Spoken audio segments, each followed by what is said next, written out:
the PCG contingent SAICT apprehended or halted a woman who is not wearing a helmet. That is her initial violation. The initial response of our personnel is to verify for the ORCR of the or the documents of the said vehicle. The suspect didn't present any and just presented a driver's license in the name of his alleged father. However, upon verification of the birth date, it was noticed that his alleged father is only 30, about 30 years old in age or 28 years old in age. And then we later found out that the vehicle was on alert by the Philippine National Police because a complainant was arrived at the police station and filed a complaint regarding his stolen motor vehicle. So that is our probable cause to arrest or arrest her for those charges.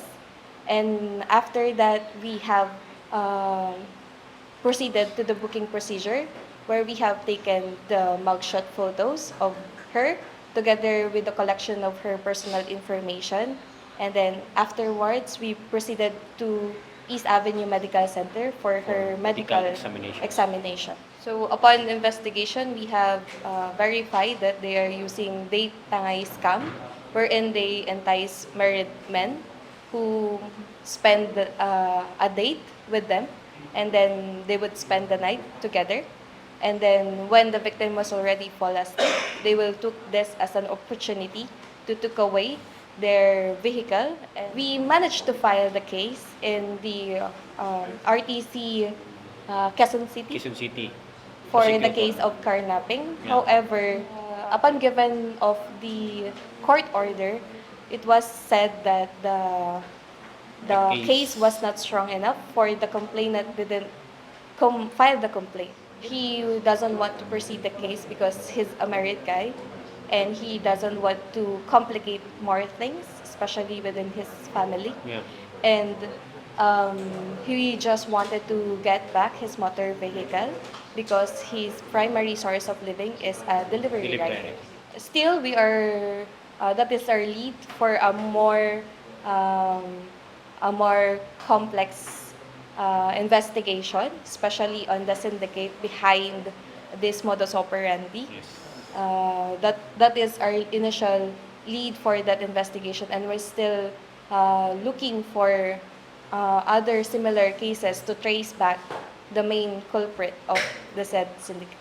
To showcase our investigation kit, sir, these were used for non-biological evidence. So we do have this evidence property bag which have the label of or the brief description of each evidences, and we have the plain one, but we are still putting some details in the prior submitting it for laboratory.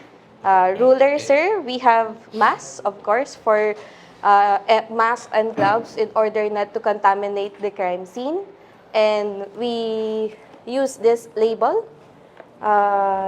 Same with this one, to give brief description of every items or every evidences. Q-tips or cotton buds to evidence or pieces of evidence. Q-tips to recover blood if we have recovered blood in the crime scene. We only use the alternative measuring device such as this to measure the crime scene and the distance of the victim to a fixed post and the evidences or pieces of evidences recovered. That is necessary when you're conducting the sketch or the sketch of the crime scene, the measurements. And these are the fingerprint kits. These kits are for the booking procedure. So these are used whenever we have apprehended a suspect, and after apprehension, we will conduct the booking procedure. We will conduct the mugshot photo of the subject here in the mugshot wall, and these are the equipments to use to took latent prints if in the crime scene. So they are the fingerprint powders in different colors. Yes, some are fluorescent, and while some are magnetic. And fingerprint brushes. And we do have camera, pentax, and that is used to photograph, of course, the suspect for his or her mugshot photos and to document the crime scene. Like our previous cases, sir, of course, the drug cases. Yeah, the whole scenario of the crime scene. The whole scenario. The general view of the crime scene, yeah, up to the close-up view of the suspects or even the victims. and then we took every evidence, took picture with the tagging of the inventory, during inventory, took pictures, everything. And whenever we respond to crime scenes, we document it in our Coast Guard blotter book. And we are using also this Coast Guard blotter book whenever there are complainants, walk-in complainants in our headquarters or our investigation units to file cases, revised penal code violations, or other maritime incidents. And actually, this is a good day to visit because they do have their regular performance qualification standards where they do various testing of their senior officers, their lead investigators, to make sure that they're compliant with their legal procedures and everything like that. So we should actually be able to see some of their testing ongoing today.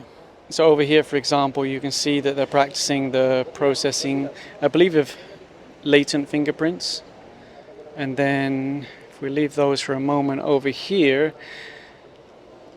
they're doing labeling, I believe, which is actually really important because if you don't label things properly and you don't handle them properly, when it goes to court, you're going to have a big problem.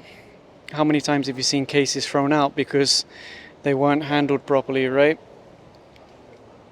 And then over here, I believe they're practicing tagging, right? Again, this is very important that you're going to document your crime scene. It's really interesting, actually, the work that they do. And they do a lot of investigations behind the scenes for things that people don't know about, just to try and keep the roads safer. Because like I mentioned earlier, SAICT do have PCG under DOTR, and this is a contingent for SAICT. So that's their mobile kit. See that in the bag there? Very interesting. And look, they have their cameras also. Obviously, you have to make sure you know what you're doing with the camera, because if you get back to base and find out that all your shots are overexposed or underexposed, you're going to have a real bad time, right? And these guys, aside from local training, I believe that they've had international training and coordination with various different agencies, local and international. Sir, I am a graduate of Bachelor of Science in Criminology. I am a licensed criminologist and a civil service professional passer.